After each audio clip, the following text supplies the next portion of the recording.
ಓಂ ಶಾಂತಿ. ಶಿವ ತಂದೆಯ ಮಧುರ ಮಹಾವಾಕ್ಯ. ಮುರುಳಿಯ ದಿನಾಂಕ 9/11/2023. ಪ್ರಾತಃ ಮುರುಳಿ ಬಾಪ್ತಾದ ಮಧುಬನ. ಮಧುರ ಮಕ್ಕಳೇ, ದೇಹಾಭಿಮಾನದಲ್ಲಿ ಬರುವುದರಿಂದ ಮಾಯೆಯ ಪೆಟ್ಟು ಬೀಳುತ್ತದೆ. ದೇಹಿ ಅಭಿಮಾನಿಯಾಗಿದ್ದಾಗ ತಂದೆಯ ಪ್ರತಿಯೊಂದು ಶ್ರೀಮತವನ್ನು ಪಾಲಿಸುತ್ತೀರಿ. ಮಧುರ ಮಕ್ಕಳೇ, ದೇಹಾಭಿಮಾನದಲ್ಲಿ ಬರುವುದರಿಂದ ಮಾಯೆಯ ಪೆಟ್ಟು ಬೀಳುತ್ತದೆ. ದೇಹಿ ಅಭಿಮಾನಿಯಾಗಿದ್ದಾಗ ತಂದೆಯ ಪ್ರತಿಯೊಂದು ಶ್ರೀಮತವನ್ನು ಪಾಲಿಸುತ್ತೀರಿ. ಪ್ರಶ್ನೆ: ತಂದೆಯ ಬಳಿ 2 ಪ್ರಕಾರದ ಪುರುಷಾರ್ಥಿ ಮಕ್ಕಳಿದ್ದಾರೆ. ಅವರು ಯಾರು? ತಂದೆಯ ಬಳಿ 2 ಪ್ರಕಾರದ ಪುರುಷಾರ್ಥಿ ಮಕ್ಕಳಿದ್ದಾರೆ. ಅವರು ಯಾರು? ಉತ್ತರ: ಒಂದು ರೀತಿ ಮಕ್ಕಳು ತಂದೆಯಿಂದ ಸಂಪೂರ್ಣ ಆಸ್ತಿಯನ್ನು ತೆಗೆದುಕೊಳ್ಳುವ ಪುರುಷಾರ್ಥವನ್ನು ಮಾಡುತ್ತಾರೆ. ಪ್ರತಿ ಹೆಜ್ಜೆಯಲ್ಲಿ ತಂದೆಯಿಂದ ಸಲಹೆಯನ್ನು ಪಡೆಯುತ್ತಿರುತ್ತಾರೆ. ಪ್ರತಿಯೊಂದು ರೀತಿಯ ಮಕ್ಕಳು ತಂದೆಗೆ ವಿಚ್ಛೇದನ ಕೊಡುವಂತಹ ಪುರುಷಾರ್ಥ ಮಾಡುತ್ತಾರೆ. ಕೆಲವರು ದುಃಖದಿಂದ ಬಿಡುಗಡೆಯಾಗಲು ತಂದೆಯನ್ನು ಬಹಳ ನೆನಪು ಮಾಡುತ್ತಾರೆ. ಮತ್ತೆ ಕೆಲವರು ದುಃಖದಲ್ಲಿ ಸಿಕ್ಕಿ ಹಾಕಿಕೊಳ್ಳಲು ಇಷ್ಟಪಡುತ್ತಾರೆ. ಇದು ಆಶ್ಚರ್ಯವಲ್ಲವೇ? ಗೀತೆ: ಮಹಾಸಭೆಯಲ್ಲಿ ಪರಂಜ್ಯೋತಿಯು ಬೆಳಗಿತೋ ಪತಂಗಗಳಿಗಾಗಿ. ಓಂ ಶಾಂತಿ. ಮಕ್ಕಳು ಈ ಹಾಡನ್ನು ಬಹಳ ಸಾರಿ ಕೇಳಿದ್ದೀರಿ. ಹೊಸ ಮಕ್ಕಳು ಈಗ ಹೊಸದಾಗಿ ಕೇಳುತ್ತಾರೆ. ಯಾವಾಗ ತಂದೆಯು ಬರುತ್ತಾರೋ ಆಗ ತನ್ನ ಪರಿಚಯವನ್ನು ಕೊಡುತ್ತಾರೆ. ಮಕ್ಕಳಿಗೆ ತಂದೆಯ ಪರಿಚಯ ಸಿಕ್ಕಿದೆ. ನಾವೀಗ ಬೇಹದ್ದಿನ ತಾಯಿ ತಂದೆಯ ಸಂತಾನರಾಗಿದ್ದೇವೆ ಎಂದು ತಿಳಿದುಕೊಂಡಿದ್ದಾರೆ. ಅವಶ್ಯಕವಾಗಿ ಮನುಷ್ಯ ಸೃಷ್ಟಿಯ ರಚಯಿತ ತಾಯಿ ತಂದೆ ಇರಬೇಕು. ಆದರೆ ಮಾಯೆಯು ಮನುಷ್ಯರ ಬುದ್ಧಿಯನ್ನು ಸಂಪೂರ್ಣವಾಗಿ ಸಾಯಿಸಿಬಿಟ್ಟಿದೆ. ಇಷ್ಟು ಸಾಧಾರಣ ಮಾತು ಸಹ ಬುದ್ಧಿಯಲ್ಲಿ ಕುಳಿತುಕೊಳ್ಳುವುದಿಲ್ಲ. ನಮಗೆ ಭಗವಂತನೇ ಜನ್ಮ ಕೊಟ್ಟಿದ್ದಾರೆ ಎಂದು ಹೇಳುವುದೇನೋ ಹೇಳುತ್ತಾರೆ. ಅಂದಾಗ ಅವಶ್ಯಕವಾಗಿ ತಾಯಿ ತಂದೆ ಇರಬೇಕಲ್ಲವೇ? ಭಕ್ತಿ ಮಾರ್ಗದಲ್ಲಿ ನೆನಪೂ ಸಹ ಮಾಡುತ್ತಾರೆ. ಪ್ರತಿ ಧರ್ಮದವರು ಪರಮಪಿತ ಪರಮಾತ್ಮನನ್ನು ತಪ್ಪದೇ ನೆನಪು ಮಾಡುತ್ತಾರೆ. ಸ್ವಯಂ ಭಕ್ತರಂತೂ ಭಗವಂತನಾಗಲು ಸಾಧ್ಯವಿಲ್ಲ. ಭಕ್ತರು ಭಗವಂತನಿಗಾಗಿ ಸಾಧನೆ ಮಾಡುತ್ತಾರೆ. ಪರಮಪಿತ ಪರಮಾತ್ಮನು ಎಲ್ಲರಿಗೂ ಒಬ್ಬರೇ ಆಗಿರಬೇಕು. ಅರ್ಥಾತ್ ಸರ್ವ ಆತ್ಮಗಳಿಗೂ ತಂದೆ ಒಬ್ಬರೇ ಆಗಿದ್ದಾರೆ. ಸರ್ವ ಶರೀರಗಳ ತಂದೆ ಒಬ್ಬರೇ ಆಗಲು ಸಾಧ್ಯವಿಲ್ಲ. ಅವರು ಅನೇಕ ತಂದೆಯರಿದ್ದಾರೆ. ಶರೀರದ ತಂದೆಯಿದ್ದರೂ ಸಹ ಹೇ ಈಶ್ವರ ಎಂದು ನೆನಪು ಮಾಡುತ್ತಾರೆ. ಆದ್ದರಿಂದ ತಂದೆಯು ತಿಳಿಸುತ್ತಾರೆ, ಮನುಷ್ಯರು ತಿಳುವಳಿಕೆ ಇಲ್ಲದ ಕಾರಣ ತಂದೆಯ ಪರಿಚಯವನ್ನೇ ಮರೆತು ಬಿಟ್ಟಿದ್ದಾರೆ. ಸ್ವರ್ಗದ ರಚಯಿತ ಅವಶ್ಯಕವಾಗಿ ಒಬ್ಬರೇ ಆಗಿದ್ದಾರೆ ಎಂದು ನೀವು ತಿಳಿದುಕೊಂಡಿದ್ದೀರಿ. ಇದು ಕಲಿಯುಗವಾಗಿದೆ. ಖಂಡಿತವಾಗಿ ಕಲಿಯುಗದ ವಿನಾಶವಾಗುತ್ತದೆ. ಪ್ರಾಯಲೋಪ ಎಂಬ ಅಕ್ಷರ ಪ್ರತಿ ಮಾತಿನಲ್ಲಿ ಬರುತ್ತದೆ. ಮಕ್ಕಳಿಗೆ ಗೊತ್ತಿದೆ, ಈಗ ಸತ್ಯಯುಗವು ಪ್ರಾಯಲೋಪವಾಗಿದೆ. ಒಳ್ಳೆಯದೋ? ಸತ್ಯಯುಗದಲ್ಲಿರುವವರಿಗೆ ಸತ್ಯಯುಗವು ಪ್ರಾಯಲೋಪವಾಗಿ ತ್ರೇತಾಯುಗವು ಬರುತ್ತದೆ ಎಂದು ಗೊತ್ತಿರುತ್ತದೆಯೇ ಎಂಬ ಪ್ರಶ್ನೆಯು ಏಳುತ್ತದೆ. ಇಲ್ಲ, ಅವರಿಗೆ ಗೊತ್ತಿರುವುದಿಲ್ಲ. ಅಲ್ಲಿ ಅವರಿಗೆ ಈ ಜ್ಞಾನದ ಅವಶ್ಯಕತೆ ಇಲ್ಲ. ಈ ಸೃಷ್ಟಿ ಚಕ್ರ ಹೇಗೆ ತಿರುಗುತ್ತದೆ? ನಮ್ಮ ಪಾರಲೌಕಿಕ ತಂದೆಯಾಗಿದ್ದಾರೆ. ಈ ಮಾತುಗಳು ಯಾರ ಬುದ್ಧಿಯಲ್ಲಿಯೂ ಬರುವುದಿಲ್ಲ. ಇದನ್ನು ನೀವು ಮಕ್ಕಳು ತಿಳಿದುಕೊಂಡಿದ್ದೀರಿ. ಮನುಷ್ಯರು ನೀವು ತಾಯಿ ತಂದೆ ನಾವು ಮಕ್ಕಳಾಗಿದ್ದೇವೆ ಎಂದು ಮಹಿಮೆ ಮಾಡುತ್ತಾರೆ. ಆದರೆ ಅವರನ್ನು ತಿಳಿದುಕೊಂಡಿಲ್ಲ. ಈ ರೀತಿ ಹೇಳುವುದು ಸಹ ಹೇಳದೇ ಇರುವುದಕ್ಕೆ ಸಮಾನವಾಗಿರುತ್ತದೆ. ಕೇವಲ ಸುಮ್ಮನೆ ಹೇಳುತ್ತಾರಷ್ಟೇ. ತಂದೆಯನ್ನು ಮರೆತಿರುವ ಕಾರಣ ಅನಾಥರಾಗಿ ಬಿಟ್ಟಿದ್ದಾರೆ. ತಂದೆಯು ಪ್ರತಿ ಮಾತನ್ನು ತಿಳಿಸುತ್ತಾರೆ. ಹೆಜ್ಜೆ ಹೆಜ್ಜೆಯಲ್ಲಿಯೂ ಶ್ರೀಮತದಂತೆ ನಡೆಯಿರಿ. ಇಲ್ಲವಾದರೆ ಯಾವುದೇ ಸಮಯದಲ್ಲಿ ಆದರೂ ಮಾಯೆ ಬಹಳ ಮೋಸ ಮಾಡಿಬಿಡುತ್ತದೆ. ಮಾಯೆಯು ಮೋಸಗಾರನಾಗಿದೆ. ಮಾಯೆಯಿಂದ ಬಿಡುಗಡೆ ಮಾಡುವುದು ತಂದೆಯದೇ ಕೆಲಸವಾಗಿದೆ. ರಾವಣನಂತೂ ದುಃಖ ಕೊಡುತ್ತಾನೆ. ತಂದೆಯನ್ನು ಮರೆತಿರುವ ಕಾರಣ ಅನಾಥರಾಗಿ ಬಿಟ್ಟಿದ್ದಾರೆ. ತಂದೆಯು ಪ್ರತಿ ಮಾತನ್ನು ತಿಳಿಸುತ್ತಾರೆ. ಹೆಜ್ಜೆ ಹೆಜ್ಜೆಯಲ್ಲಿಯೂ ಶ್ರೀಮತದಂತೆ ನಡೆಯಿರಿ.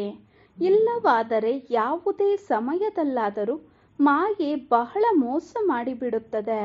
ಮಾಯೆಯು ಮೋಸಗಾರನಾಗಿದೆ. ಮಾಯೆಯಿಂದ ಬಿಡುಗಡೆ ಮಾಡುವುದು ತಂದೆಯದೇ ಕೆಲಸವಾಗಿದೆ. ರಾವಣನಂತೂ ದುಃಖ ಕೊಡುತ್ತಾನೆ. ತಂದೆಯು ಸುಖ ಕೊಡುತ್ತಾರೆ. ಮನುಷ್ಯರು ಈ ಮಾತುಗಳನ್ನು ತಿಳಿದುಕೊಂಡಿಲ್ಲ. ಮನುಷ್ಯರಂತೂ ದುಃಖ ಸುಖವನ್ನು ಭಗವಂತನೇ ಕೊಡುತ್ತಾರೆಂದು ತಿಳಿದುಕೊಂಡಿದ್ದಾರೆ. ಆದರೆ ತಂದೆಯು ಹೇಳುತ್ತಾರೆ, ಮನುಷ್ಯರು ದುಃಖಿಗಳಾಗಲು ವಿವಾಹದಲ್ಲಿ ಎಷ್ಟೊಂದು ಖರ್ಚು ಮಾಡುತ್ತಾರೆ. ಪವಿತ್ರ ಹುಟ್ಟುವಳಿಯನ್ನು ಅಪವಿತ್ರ ಮಾಡುವ ಪುರುಷಾರ್ಥ ಮಾಡಲಾಗುತ್ತದೆ. ಈ ಮಾತುಗಳನ್ನು ನೀವು ಮಾತ್ರ ತಿಳಿದುಕೊಂಡಿದ್ದೀರಿ. ಪ್ರಪಂಚದವರು ತಿಳಿದುಕೊಂಡಿಲ್ಲ. ಈ ವಿಷಯ ಸಾಗರದಲ್ಲಿ ಮುಳುಗಲು ಎಷ್ಟೊಂದು ಸಮಾರಂಭಗಳನ್ನು ಮಾಡುತ್ತಾರೆ. ಅವರಿಗೆ ಸತ್ಯಯುಗದಲ್ಲಿ ವಿಷ ಎಂದರೆ ವಿಕಾರ ಇರುವುದಿಲ್ಲ ಎಂದು ಗೊತ್ತಿಲ್ಲ. ಅದನ್ನು ಕ್ಷೀರ ಸಾಗರವೆಂದು ಕರೆಯಲಾಗುವುದು. ಇದನ್ನು ವಿಷಯ ಸಾಗರವೆಂದು ಕರೆಯಲಾಗುವುದು. ಅದು ಸತ್ಯಯುಗ ಸಂಪೂರ್ಣ ನಿರ್ವಿಕಾರಿ ಪ್ರಪಂಚವಾಗಿದೆ. ಬಲೆ ಒಂದು ವೇಳೆ ತ್ರೇತಾಯುಗದಲ್ಲಿ 2 ಕಲೆಗಳು ಕಡಿಮೆಯಾದರೂ ಸಹ ಅದನ್ನು ಸಹ ನಿರ್ವಿಕಾರಿ ಪ್ರಪಂಚವೆಂದು ಕರೆಯಲಾಗುವುದು. ಅಲ್ಲಿ ವಿಕಾರಗಳಿರಲು ಸಾಧ್ಯವಿಲ್ಲ. ಏಕೆಂದರೆ ರಾವಣ ರಾಜ್ಯವು ದ್ವಾಪರದಿಂದ ಪ್ರಾರಂಭವಾಗುತ್ತದೆ. ಅರ್ಧ ಅಲ್ಲವೇ?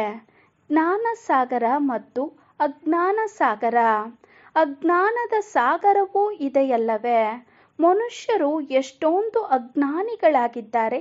ತಂದೆಯನ್ನು ತಿಳಿದುಕೊಂಡಿಲ್ಲ. ಇಂತಹದ್ದನ್ನು ಮಾಡಿದರೆ ಭಗವಂತ ಸಿಗುತ್ತಾರೆಂದು ಸುಮ್ಮನೆ ಹೇಳುತ್ತಾರೆ. ಆದರೆ ಏನೂ ಸಿಗುವುದಿಲ್ಲ. ಕಷ್ಟಪಡುತ್ತಾ ಪಡುತ್ತಾ ದುಃಖಿ ನಿಧನಿಕರಾಗಿ ಬಿಡುತ್ತಾರೆ. ಆಗ ನಾನು ದಣಿ ಬರುತ್ತೇನೆ. ದಣಿಯಿಲ್ಲದೆ ಮಾಯಾ ಹೆಬ್ಬಾವು ಎಲ್ಲರನ್ನೂ ತಿಂದು ಬಿಟ್ಟಿದೆ. ತಂದೆಯು ತಿಳಿಸುತ್ತಾರೆ, ಮಾಯೆಯು ಬಹಳ ಭಯಂಕರವಾಗಿದೆ. ಅನೇಕರಿಗೆ ಮೋಸವನ್ನು ಮಾಡುತ್ತದೆ. ಕೆಲವರಿಗೆ ಕಾಮದ ಪೆಟ್ಟು, ಕೆಲವರಿಗೆ ಮೋಹದ ಪೆಟ್ಟು ಬೀಳುತ್ತದೆ. ದೇಹಾಭಿಮಾನದಲ್ಲಿ ಬಂದಾಗ ಪೆಟ್ಟು ಬೀಳುತ್ತದೆ. ಆತ್ಮಾಭಿಮಾನಿಯಾಗುವುದರಲ್ಲಿ ಪರಿಶ್ರಮವಿದೆ. ತಂದೆಯು ಮತ್ತೆ ಮತ್ತೆ ಹೇಳುತ್ತಾರೆ, ಮಕ್ಕಳೇ ಎಚ್ಚರಿಕೆ, ಮನ್ಮನಾಭವ. ತಂದೆಯನ್ನು ನೆನಪು ಮಾಡದಿದ್ದರೆ ಮಾಯೆಯು ಪೆಟ್ಟು ಕೊಡುತ್ತದೆ. ಆದ್ದರಿಂದ ನಿರಂತರ ನೆನಪಿನಲ್ಲಿರುವ ಅಭ್ಯಾಸ ಮಾಡಿ.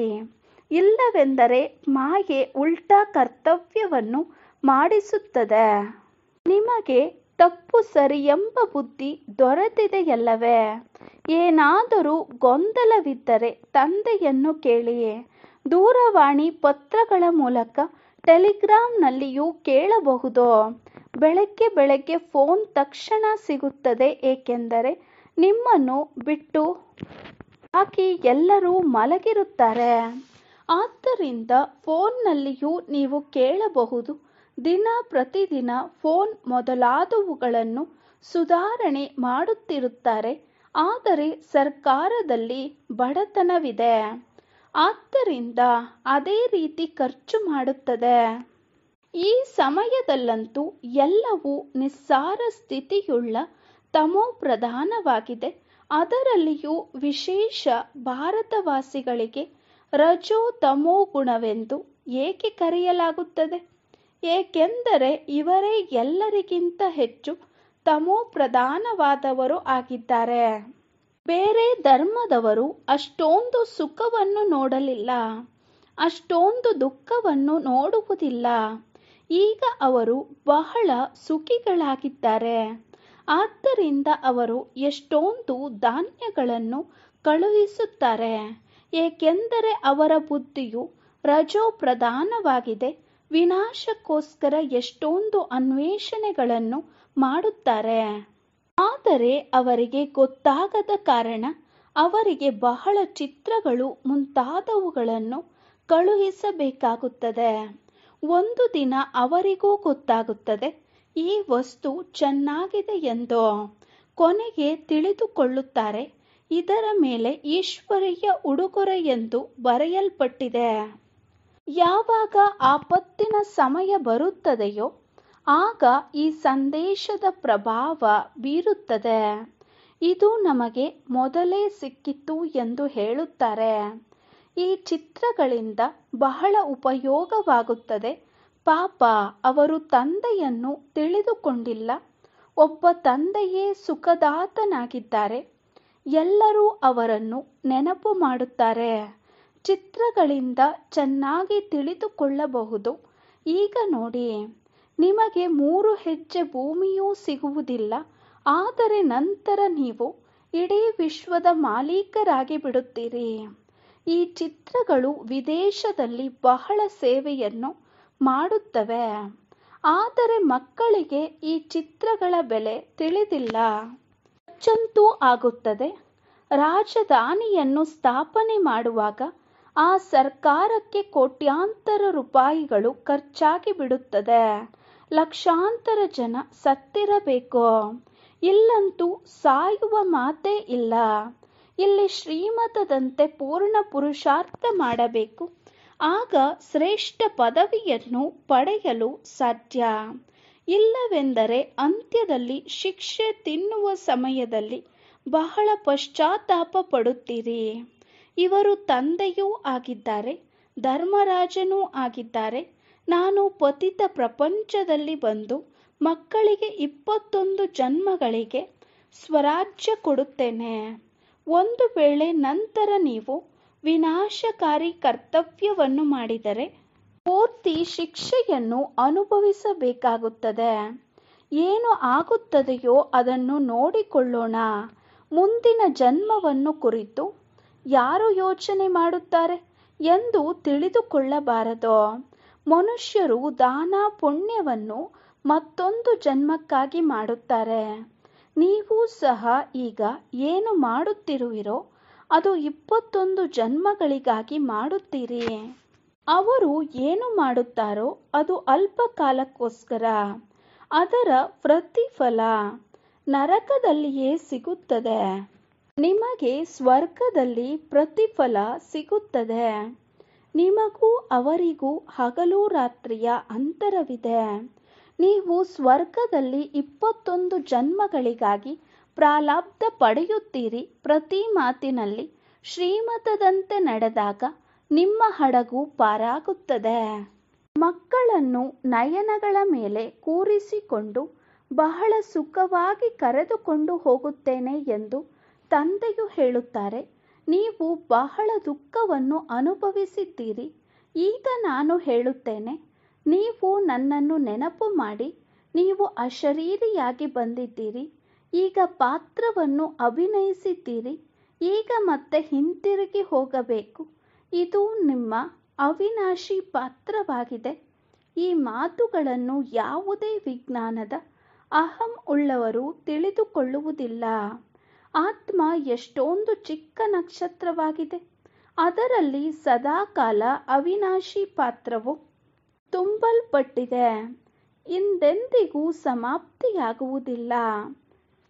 ತಂದೆಯೂ ಸಹ ಹೇಳುತ್ತಾರೆ, ನಾನು ರಚಯಿತ ಹಾಗೂ ಪಾತ್ರಧಾರಿಯಾಗಿದ್ದೇನೆ. ನಾನು ಕಲ್ಪಕಲ್ಪವೂ ಪಾತ್ರವನ್ನು ಅಭಿನಯಿಸಲು ಬರುತ್ತೇನೆ. ಪರಮಾತ್ಮ ಮನ ಬುದ್ಧಿಗೆ ಸಹಿತ ಜ್ಞಾನಪೂರ್ಣರಾಗಿದ್ದಾರೆ ಎಂದು ಹೇಳುತ್ತಾರೆ. ಆದರೆ ಅವರು ಏನಾಗಿದ್ದಾರೆಂದು ತಿಳಿದುಕೊಂಡಿಲ್ಲ. ಹೇಗೆ ನೀವು ಆತ್ಮರು ನಕ್ಷತ್ರ ಸಮಾನವಾಗಿದ್ದೀರಿ, ನಾನೂ ಸಹ ನಕ್ಷತ್ರದಂತೆ ಇದ್ದೇನೆ. ಭಕ್ತಿ ಮಾರ್ಗದಲ್ಲಿಯೂ ನನ್ನನ್ನು ನೆನಪು ಮಾಡುತ್ತಾರೆ, ಏಕೆಂದರೆ ದುಃಖಿಗಳಾಗಿದ್ದಾರೆ. ಆದ್ದರಿಂದ ನಾನು ಬಂಧು ಮಕ್ಕಳನ್ನು ಜೊತೆಯಲ್ಲಿ ಕರೆದುಕೊಂಡು ಹೋಗುತ್ತೇನೆ. ನಾನೂ ಸಹ ಮಾರ್ಗದರ್ಶಕನಾಗಿದ್ದೇನೆ. ನಾನು ಪರಮಾತ್ಮ. ನೀವು ಮಕ್ಕಳನ್ನು ಕರೆದುಕೊಂಡು ಹೋಗುತ್ತೇನೆ. ಆತ್ಮ ಸೊಳ್ಳೆಗಿಂತಲೂ ಚಿಕ್ಕದಾಗಿದೆ. ಈ ತಿಳುವಳಿಕೆಯು ಈಗ ಮಾತ್ರವೇ ನಿಮಗೆ ಸಿಗುತ್ತದೆ. ಎಷ್ಟೊಂದು ಚೆನ್ನಾಗಿ ತಿಳಿಸಿಕೊಡುತ್ತಾರೆ. ತಂದೆಯು ಹೇಳುತ್ತಾರೆ, ನಿಮ್ಮನ್ನು ವಿಶ್ವದ ಮಾಲೀಕರನ್ನಾಗಿ ಮಾಡುತ್ತೇನೆ. ಬಾಕಿ ದಿವ್ಯ ದೃಷ್ಟಿಯ ಕೀಲಿ ಕೈಯನ್ನು ನಾನು ನನ್ನ ಬಳಿಯೇ ಇಟ್ಟುಕೊಳ್ಳುತ್ತೇನೆ. ಇದನ್ನು ನಾನು ಯಾರಿಗೂ ಕೊಡುವುದಿಲ್ಲ. ಇದು ಭಕ್ತಿ ಮಾರ್ಗದಲ್ಲಿ ನನ್ನ ಕಾರ್ಯದಲ್ಲಿ ಉಪಯೋಗವಾಗುತ್ತದೆ. ತಂದೆಯು ಹೇಳುತ್ತಾರೆ, ನಾನು ನಿಮ್ಮನ್ನು ಪಾವನ ಪೂಜ್ಯರನ್ನಾಗಿ ಮಾಡುತ್ತೇನೆ. ಮಾಯೆಯು ಪತಿತ ಪೂಜಾರಿಯನ್ನಾಗಿ ಮಾಡುತ್ತದೆ. ಅಂದಾಗ ಬಹಳಷ್ಟು ತಿಳಿಸಲಾಗುತ್ತದೆ.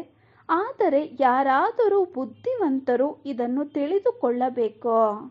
ಟೇಪ್ ರೆಕಾರ್ಡ್ ಬಹಳ ಒಳ್ಳೆಯ ಸಾಧನವಾಗಿದೆ. ಮಕ್ಕಳು ಮುರಳಿಯನ್ನಂತೂ ಅವಶ್ಯಕವಾಗಿ ಕೇಳಬೇಕು. ಬಹಳ ಅಗಲಿ ಹೋಗಿರುವ ಮಕ್ಕಳಿದ್ದಾರೆ. ಬಾಬಾರವರಿಗೆ ಬಂಧನದಲ್ಲಿರುವ ಗೋಪಿಕೆಯರು ಮಾತೆಯರ ಮೇಲೆ ಬಹಳ ದಯೆ ಬರುತ್ತದೆ. ಅವರು ಬಾಬನ ಈ ಮುರುಳಿಯನ್ನು ಕೇಳಿ ಬಹಳ ಖುಷಿಯಾಗುತ್ತದೆ. ಮಕ್ಕಳ ಖುಷಿಗಾಗಿ ಏನನ್ನಾದರೂ ಏಕೆ ಮಾಡಬಾರದು? ಬಾಬಾರವರಂತೂ ಹಗಲು ರಾತ್ರಿ ಹಳ್ಳಿಯಲ್ಲಿರುವ ಮಾತೆಯರನ್ನು ಕುರಿತು ಚಿಂತೆ ಇರುತ್ತದೆ. ನಿದ್ರೆಯೂ ಹೊರಟು ಹೋಗುತ್ತದೆ. ಮಕ್ಕಳನ್ನು ದುಃಖದಿಂದ ಬಿಡಿಸಲು ಯಾವ ಯುಕ್ತಿ ಮಾಡೋಣವೆಂದು ತಂದೆಯು ಯೋಚಿಸುತ್ತಾರೆ. ಕೆಲವರಂತೂ ದುಃಖದಲ್ಲಿ ಸಿಕ್ಕಿ ಹಾಕಿಕೊಳ್ಳಲು ತಯಾರಿ ಮಾಡುತ್ತಾರೆ. ಕೆಲವರಂತೂ ಆಸ್ತಿ ತೆಗೆದುಕೊಳ್ಳುವ ಪುರುಷಾರ್ಥ ಮಾಡುತ್ತಾರೆ. ಮತ್ತೆ ಕೆಲವರು ತಂದೆಗೆ ವಿಚ್ಛೇದನ ಕೊಡುವ ಪುರುಷಾರ್ಥ ಮಾಡುತ್ತಾರೆ. ಪ್ರಪಂಚದವರಂತೂ ಇಂದು ಬಹಳ ಕೆಟ್ಟು ಹೋಗಿದೆ. ಕೆಲವು ಮಕ್ಕಳು ತಂದೆಯನ್ನೇ ಹೊಡೆಯಲು ಹಿಂದು ಮುಂದು ನೋಡುವುದಿಲ್ಲ. ಬೇಹದ್ದಿನ ತಂದೆಯು ಎಷ್ಟೊಂದು ಚೆನ್ನಾಗಿ ತಿಳಿಸುತ್ತಾರೆ. ನಾನು ಮಕ್ಕಳಿಗೆ ಇಷ್ಟೊಂದು ಹಣ ಕೊಡುತ್ತೇನೆ. ಅವರು ಎಂದಿಗೂ ದುಃಖಿಯಾಗುವುದಿಲ್ಲ. ಹಾಗೆಯೇ ಮಕ್ಕಳಿಗೂ ಸಹ ಎಲ್ಲರಿಗೂ ಸುಖದ ಮಾರ್ಗವನ್ನು ತೋರಿಸಲು ದಯಾಹೃದಯಿ ಆಗಬೇಕು. ಇಂದು ಎಲ್ಲರೂ ದುಃಖ ಕೊಡುವವರೇ ಆಗಿದ್ದಾರೆ. ಕೇವಲ ಶಿಕ್ಷಕರು ಮಾತ್ರ ಎಂದಿಗೂ ದುಃಖದ ಮಾರ್ಗವನ್ನು ತೋರಿಸುವುದಿಲ್ಲ. ಅವರು ಓದಿಸುತ್ತಾರೆ. ಓದು ಸಂಪಾದನೆಗೆ ಮೂಲ. ಓದಿನಿಂದ ಶರೀರ ನಿರ್ವಹಣೆ ಮಾಡಲು ಯೋಗ್ಯರಾಗುತ್ತಾರೆ. ತಾಯಿ ತಂದೆಯಿಂದ ಆಸ್ತಿ ಸಿಗಬಹುದು. ಆದರೆ ಅದು ಯಾವ ಕೆಲಸಕ್ಕೆ ಬರುತ್ತದೆ? ಎಷ್ಟು ಹಣವಿರುತ್ತದೆಯೋ ಅಷ್ಟು ಪಾಪ ಮಾಡುತ್ತಿರುತ್ತಾರೆ. ಇಲ್ಲದಿದ್ದರೆ ತೀರ್ಥಯಾತ್ರೆ ಮಾಡಲು ಬಹಳ ನಮ್ರತೆಯಿಂದ ಹೋಗುತ್ತಾರೆ. ಆದರೆ ಕೆಲವರು ತೀರ್ಥಯಾತ್ರೆಗಳಿಗೂ ಮದ್ಯಪಾನಗಳನ್ನು ಸೇವಿಸಲು ತೆಗೆದುಕೊಂಡು ಹೋಗುತ್ತಾರೆ. ಅಲ್ಲಿ ಬಚ್ಚಿಟ್ಟುಕೊಂಡು ಸೇವಿಸುತ್ತಾರೆ. ಬಾಬಾ ಎಲ್ಲವನ್ನೂ ನೋಡಿದ್ದಾರೆ. ಮದ್ಯಪಾನಗಳನ್ನು ಸೇವಿಸುವವರು ಸೇವಿಸದೇ ಇರುವುದಿಲ್ಲ. ಅದನ್ನಂತೂ ಕೇಳಲೇಬೇಡಿ. ಯುದ್ಧ ಮಾಡಲು ಹೋಗುವವರೂ ಸಹ ಬಹಳ ಮದ್ಯಪಾನಗಳನ್ನು ಸೇವಿಸುತ್ತಾರೆ. ಯುದ್ಧ ಮಾಡುವವರಿಗೆ ತಮ್ಮ ಪ್ರಾಣದ ಬಗ್ಗೆ ಯೋಚನೆ ಇರುವುದಿಲ್ಲ. ತಿಳಿಯುತ್ತಾರೆ, ಒಂದು ಶರೀರವನ್ನು ಬಿಟ್ಟು ಇನ್ನೊಂದು ಶರೀರವನ್ನು ತೆಗೆದುಕೊಳ್ಳುತ್ತೇವೆ. ಅವರಿಗೆ ಬೇರೆ ಯಾವುದೇ ಜ್ಞಾನವಿಲ್ಲ. ಆದರೆ ಸಾಯುವುದು ಮತ್ತು ಸಾಯಿಸುವುದು ಅವರಿಗೆ ಅಭ್ಯಾಸವಾಗಿ ಬಿಡುತ್ತದೆ. ಇಲ್ಲಂತೂ ನಾವು ಕುಳಿತಲ್ಲಿಯೇ ತಂದೆಯ ಬಳಿ ಹೋಗಲು ಇಷ್ಟಪಡುತ್ತೇವೆ. ಇದು ಹಳೆಯ ಪೊರೆಯಾಗಿದೆ. ಸರ್ಪವು ತನ್ನ ಹಳೆಯ ಪೊರೆಯನ್ನು ಬಿಟ್ಟು ಬಿಡುತ್ತದೆ. ಶೀತದಲ್ಲಿ ಶುಷ್ಕ ಅಂದರೆ ಶುಷ್ಕವಾದಾಗ ಪೊರೆಯನ್ನು ಬಿಟ್ಟು ಬಿಡುತ್ತದೆ. ನಿಮ್ಮದೂ ಸಹ ಇದು ಕೊಳಕು ಹಳೆಯ ಶರೀರವಾಗಿದೆ. ಪಾತ್ರ ಮಾಡುತ್ತಾ ಇದನ್ನು ಇಲ್ಲಿಗೆ ಬಿಟ್ಟು ಬಾಬಾರವರ ಬಳಿಗೆ ಹೋಗಬೇಕು. ಅದಕ್ಕಾಗಿ ಬಾಬಾರವರು ಯುಕ್ತಿಯನ್ನು ತಿಳಿಸಿದ್ದಾರೆ. ಮನ್ಮನಾಭವ, ನನ್ನನ್ನು ನೆನಪು ಮಾಡಿ ಸಾಕೋ. ಹಾಗೆಯೇ ಕುಳಿತಲ್ಲಿಯೇ ಶರೀರವನ್ನು ಬಿಟ್ಟು ಬಿಡುತ್ತೀರಿ. ಸನ್ಯಾಸಿಗಳು ಸಹ ಕುಳಿತಲ್ಲಿಯೇ ಶರೀರವನ್ನು ಬಿಟ್ಟು ಬಿಡುತ್ತಾರೆ. ಏಕೆಂದರೆ ಅವರು ಆತ್ಮನು ಬ್ರಹ್ಮನಲ್ಲಿ ಲೀನವಾಗುತ್ತೇನೆ ಎಂದು ತಿಳಿದು ಸಂಬಂಧವನ್ನು ಜೋಡಿಸಿ ಕುಳಿತುಕೊಳ್ಳುತ್ತಾರೆ. ಆದರೆ ಯಾರೂ ಹೋಗುವುದಿಲ್ಲ. ಅದೇ ರೀತಿ ಕಾಶಿ ಕಲ್ವಟ್ನಲ್ಲಿ ಶಿವನಿಗೆ ಬಲಿಹಾರಿಯಾಗುತ್ತೇನೆ ಎಂದು ಜೀವಘಾತ ಮಾಡಿಕೊಳ್ಳುತ್ತಾರೆ. ಹಾಗೆಯೇ ಈ ಸನ್ಯಾಸಿಗಳು ಸಹ ಕುಳಿತಲ್ಲಿಯೇ ಶರೀರವನ್ನು ಬಿಡುತ್ತಾರೆ. ಈ ತಂದೆಯು ನೋಡಿದ್ದಾರೆ, ಅದು ಹಠಯೋಗ ಸನ್ಯಾಸವಾಗಿದೆ. ನಿಮಗೆ 84 ಜನ್ಮಗಳು ಹೇಗೆ ಸಿಗುತ್ತದೆ ಎಂದು ತಂದೆಯು ತಿಳಿಸುತ್ತಿದ್ದಾರೆ. ನಿಮಗೆ ಎಷ್ಟೊಂದು ಜ್ಞಾನ ಕೊಡುತ್ತಾರೆ. ಅದರಲ್ಲಿ ಯಾರೋ ಕೆಲವರು ಮಾತ್ರ ಶ್ರೀಮತದಂತೆ ನಡೆಯುತ್ತಾರೆ. ದೇಹಾಭಿಮಾನದಲ್ಲಿ ಬರುವುದರಿಂದ ತಂದೆಗೂ ಸಹ ತಮ್ಮ ಮತವನ್ನು ಕೊಡಲು ಪ್ರಾರಂಭಿಸುತ್ತಾರೆ. ತಂದೆಯೂ ತಿಳಿಸುತ್ತಾರೆ, ದೇಹಿ ಅಭಿಮಾನಿಯಾಗಿ ನಾನು ಆತ್ಮನಾಗಿದ್ದೇನೆ. ಬಾಬಾ, ನೀವು ಜ್ಞಾನ ಸಾಗರರಾಗಿದ್ದೀರಿ. ಬಾಬಾ, ನಿಮ್ಮ ಸಲಹೆಯಂತೆ ನಾನು ನಡೆಯುತ್ತೇನೆ. ಹೆಜ್ಜೆ ಹೆಜ್ಜೆಯಲ್ಲಿ ತುಂಬ ಎಚ್ಚರಿಕೆ ಇರಬೇಕು. ತಪ್ಪುಗಳು ಆಗುತ್ತಿರುತ್ತವೆ, ಆದರೂ ಪುರುಷಾರ್ಥ ಮಾಡಬೇಕಾಗುತ್ತದೆ. ಎಲ್ಲಿಗೆ ಹೋಗಿ, ಆದರೆ ತಂದೆಯನ್ನು ನೆನಪು ಮಾಡಿ. ಏಕೆಂದರೆ ಬಹಳ ವಿಕರ್ಮಗಳು ಆಗಿ ಹೋಗಿದೆ. ಆ ವಿಕರ್ಮಗಳ ಹೊರೆ ತಲೆಯ ಮೇಲಿದೆ. ಕರ್ಮ ಭೋಗವನ್ನಂತೂ ಸಮಾಪ್ತಿ ಮಾಡಬೇಕಾಗುತ್ತದೆಯಲ್ಲವೇ? ಅಂತ್ಯದವರೆಗೆ ಈ ಕರ್ಮ ಭೋಗವು ಬಿಡುವುದಿಲ್ಲ. ಶ್ರೀಮತದಂತೆ ನಡೆಯುವುದರಿಂದ ಪಾರಸ ಬುದ್ಧಿಯವರು ಆಗುತ್ತೇವೆ. ತಂದೆಯ ಜೊತೆಯಲ್ಲಿ ಧರ್ಮರಾಜನೂ ಇದ್ದಾರೆ. ಅವರು ಜವಾಬ್ದಾರರಾಗಿರುತ್ತಾರೆ. ತಂದೆಯು ಕುಳಿತಿರುವಾಗ ನಿಮ್ಮ ಮೇಲೆ ಏಕೆ ಜವಾಬ್ದಾರಿಯನ್ನು ಇಟ್ಟುಕೊಳ್ಳುತ್ತೀರಿ? ಪತಿತ ಪಾವನ ತಂದೆಯು ಪತಿತರ ಸಭೆಯಲ್ಲಿಯೇ ಬರಬೇಕಾಗಿದೆ. ಇದು ಹೊಸ ಮಾತಲ್ಲ. ಹೀಗೆ ಅನೇಕ ಬಾರಿ ಪಾತ್ರವನ್ನು ಅಭಿನಯಿಸಿದ್ದಾರೆ. ಅದೇ ರೀತಿ ಅಭಿನಯಿಸುತ್ತಿರುತ್ತಾರೆ. ಇದನ್ನೇ ಆಶ್ಚರ್ಯವೆಂದು ಹೇಳಲಾಗುವುದು. ಒಳ್ಳೆಯದು. ಪಾರಲೌಕಿಕ ಬಾಪ್ದಾದಾರವರ ಅಗಲಿ ಹೋಗಿ ಮರಳಿ ಸಿಕ್ಕಿರುವಂತಹ ಮಕ್ಕಳ ಪ್ರತಿ ನೆನಪು, ಪ್ರೀತಿ ಹಾಗೂ ಸುಪ್ರಭಾತ. ಆತ್ಮಿಕ ತಂದೆಯ ಆತ್ಮಿಕ ಮಕ್ಕಳಿಗೆ ನಮಸ್ತೆ. ನಾವು ಆತ್ಮಿಕ ಮಕ್ಕಳ ಆತ್ಮಿಕ ತಂದೆಗೆ ನಮಸ್ತೆ, ನಮಸ್ತೆ, ನಮಸ್ತೆ. ಧಾರಣೆಗಾಗಿ ಮುಖ್ಯ ಸಾರ. ಫಸ್ಟ್ ಪಾಯಿಂಟ್, ತಂದೆಯ ಸಮಾನ ಸರ್ವರನ್ನು ದುಃಖದಿಂದ ಬಿಡುಗಡೆ ಮಾಡುವ ದಯೆ ತೋರಿಸಬೇಕು. ಸುಖದ ಮಾರ್ಗವನ್ನು ತೋರಿಸಬೇಕು. ಸೆಕೆಂಡ್ ಪಾಯಿಂಟ್, ಯಾವುದೇ ವಿನಾಶಕಾರಿ ಕರ್ತವ್ಯವನ್ನು ಮಾಡಬಾರದು. ಶ್ರೀಮತದಂತೆ 21 ಜನ್ಮಗಳಿಗಾಗಿ ತಮ್ಮ ಪ್ರಾರಬ್ಧವನ್ನು ಮಾಡಿಕೊಳ್ಳಬೇಕು. ಹೆಜ್ಜೆ ಹೆಜ್ಜೆಯಲ್ಲಿ ಎಚ್ಚರಿಕೆಯಿಂದ ನಡೆಯಬೇಕು. ವರದಾನ: ಭರವಸೆಗಳ ಸ್ಮೃತಿಯ ಮೂಲಕ ಲಾಭ ತೆಗೆದುಕೊಳ್ಳುವಂತಹ ಸದಾ ತಂದೆಯಿಂದ ಆಶೀರ್ವಾದಕ್ಕೆ ಪಾತ್ರರಾಗಿ. ಭರವಸೆಗಳ ಸ್ಮೃತಿಯ ಮೂಲಕ ಲಾಭ ತೆಗೆದುಕೊಳ್ಳುವಂತಹ ಸದಾ ತಂದೆಯಿಂದ ಆಶೀರ್ವಾದಕ್ಕೆ ಪಾತ್ರರಾಗಿ. ಏನೆಲ್ಲ ಭರವಸೆಗಳನ್ನು ಮನಸ್ಸಿನಿಂದ, ಮಾತಿನಿಂದ ಅಥವಾ ಬರೆದು ಮಾಡುವಿರಿ ಅವುಗಳನ್ನು ಸ್ಮೃತಿಯಲ್ಲಿಟ್ಟುಕೊಳ್ಳಿ. ಆಗ ಭರವಸೆಗಳು ಪೂರ್ತಿ. ಅದರ ಲಾಭ ತೆಗೆದುಕೊಳ್ಳಲು ಸಾಧ್ಯ. ಪರಿಶೀಲನೆ ಮಾಡಿಕೊಳ್ಳಿ. ಎಷ್ಟು ಬಾರಿ ಭರವಸೆಗಳನ್ನು ಮಾಡಿದಿರಿ ಮತ್ತು ಎಷ್ಟು ನಿಭಾಯಿಸುವಿರಿ? ಭರವಸೆ ಹಾಗೂ ಲಾಭ ಈ ಎರಡರ ಸಮತೋಲನೆ ಇದ್ದಲ್ಲಿ ವರದಾತ ತಂದೆಯ ಮೂಲಕ ಆಶೀರ್ವಾದ ಸಿಗುತ್ತಿರುವುದು. ಹೇಗೆ ಸಂಕಲ್ಪ ಶ್ರೇಷ್ಠ ಮಾಡುವಿರಿ, ಅದೇ ರೀತಿ ಕರ್ಮವೂ ಸಹ ಶ್ರೇಷ್ಠವಾಗಿರಲಿ. ಆಗ ಸಫಲತಾ ಮೂರ್ತಿಯಾಗಿ ಬಿಡುವಿರಿ. ಸ್ಲೋಗನ್: ಸ್ವಯಂ ಅನ್ನು ಇಂತಹ ದಿವ್ಯ ಕನ್ನಡಿಯನ್ನಾಗಿ ಮಾಡಿಕೊಳ್ಳಿ, ಯಾವುದರಲ್ಲಿ ತಂದೆಯೇ ಕಂಡು ಬರಬೇಕೋ. ಆಗ ಹೇಳಲಾಗುವುದು ಸತ್ಯ ಸೇವೆ. ಸ್ವಯಂ ಅನ್ನು ಇಂತಹ ದಿವ್ಯ ಕನ್ನಡಿಯನ್ನಾಗಿ ಮಾಡಿಕೊಳ್ಳಿ, ಯಾವುದರಲ್ಲಿ ತಂದೆಯೇ ಕಂಡು ಬರಬೇಕೋ. ಆಗ ಹೇಳಲಾಗುವುದು ಸತ್ಯ ಸೇವೆ. ಓಂ ಶಾಂತಿ.